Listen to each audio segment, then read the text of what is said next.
বীরভূমের মল্লারপুর ধরণী সমাধি স্মৃতি প্রাথমিক বিদ্যালয়ে নবীনের হাত ধরে প্রবীণের বরণ ও স্মৃতিচারণের উদ্দেশ্যে শিক্ষা সংস্কৃতি ও মিলন মেলার শনিবার বিকেল 4টে নাগাদ উদ্বোধনী অনুষ্ঠানে প্রধান অতিথি হিসেবে উপস্থিত ছিলেন বীরভূম জেলা তৃণমূল কংগ্রেসের সভাপতি অনুব্রত মণ্ডল। এছাড়া উপস্থিত ছিলেন ডেপুটি স্পিকার আশিস বন্দ্যোপাধ্যায়, মন্ত্রী চন্দ্রনাথ সিনহা, সাংসদ অমিত মাল, জেলাশাসক বিধান রায় সহ আর অন্যান্য ব্যক্তিবর্গ। এই অনুষ্ঠানে স্কুলের কচিকাচারা বিভিন্ন ধরনের প্রদর্শনীর আয়োজন করেন। পাশাপাশি আয়োজন করা হয় বিভিন্ন ধরনের সাংস্কৃতিক অনুষ্ঠানের। আর আজকের এই অনুষ্ঠানে প্রধান অতিথি হিসেবে উপস্থিত ছিলেন অনুব্রত মণ্ডল। শত কোটি প্রণাম জানাই। এখানে যারা শিক্ষক আছেন, শিক্ষার্থী আছেন, তাদের আমি ভালো সুন্দর পরিবেশ, একটা সুন্দর একটা জায়গা হয়েছে।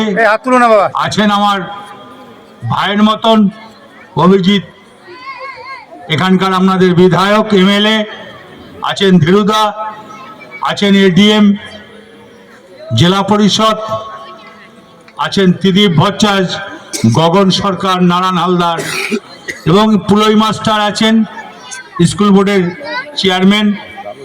আমি এখানকার মানুষকে বলবো যে আজকের প্রোগ্রাম যারা করলেন, যারা এখানে আছেন পরিচালনাতে, সবাইকে আমার ধন্যবাদ আমি জানাই। এখানকার মল্লারপুর মানুষকে আমি ধন্যবাদ জানাই। সুন্দর পরিবেশ, এইগুলো এখনো গ্রামগঞ্জে আছে, টাউনে কিন্তু আস্তে আস্তে পরিবেশগুলো নষ্ট হয়ে যাচ্ছে। যেমন খেলাধুলো গ্রামে আছে, প্রত্যেকটি গ্রামে খেলাধুলো আছে, এই ধরনের বাচ্চাদের নাটক সুন্দরভাবে সাজিয়েছে এখানকার যারা সাজিয়েছে, তাদের আমি ধন্যবাদ জানাই। এখানকার মানুষকে আমি ধন্যবাদ জানাই। আমাকে অপু বলেছিল এখানে আসার জন্য বিধায়ক, তা আমি কথা দিয়েছিলাম আমি আসব। তা সুন্দর এসে আমার এই পরিবেশটাকে এত ভালো লাগলো। এখনো সেই গ্রাম্য পরিবেশ এখনো আপনারা ধরে রেখেছেন, অশেষ ধন্যবাদ, অশেষ ধন্যবাদ। পুলই মাস্টারকে বলবো,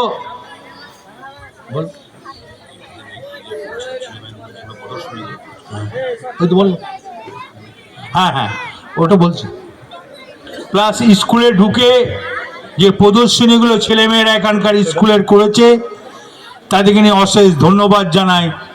তাদের বাড়ির গার্জেনদের, এখানে শিক্ষকদের সবাইকে ধন্যবাদ জানাই। যে প্রদর্শনী হয়েছে তা খুব সুন্দর। পুলই মাস্টারকে বলবো, তোমার ফান্ডে যদি কোনো টাকা পয়সা থাকে স্কুলকে হেল্প করবে এবং সাহায্য করবে। এটা কিন্তু নিয়ম করা গ্রামগঞ্জের, এরা যদি যেটা বলবে অপু সেটা যেন করে দিও। ধন্যবাদ, ভালো থাকবে।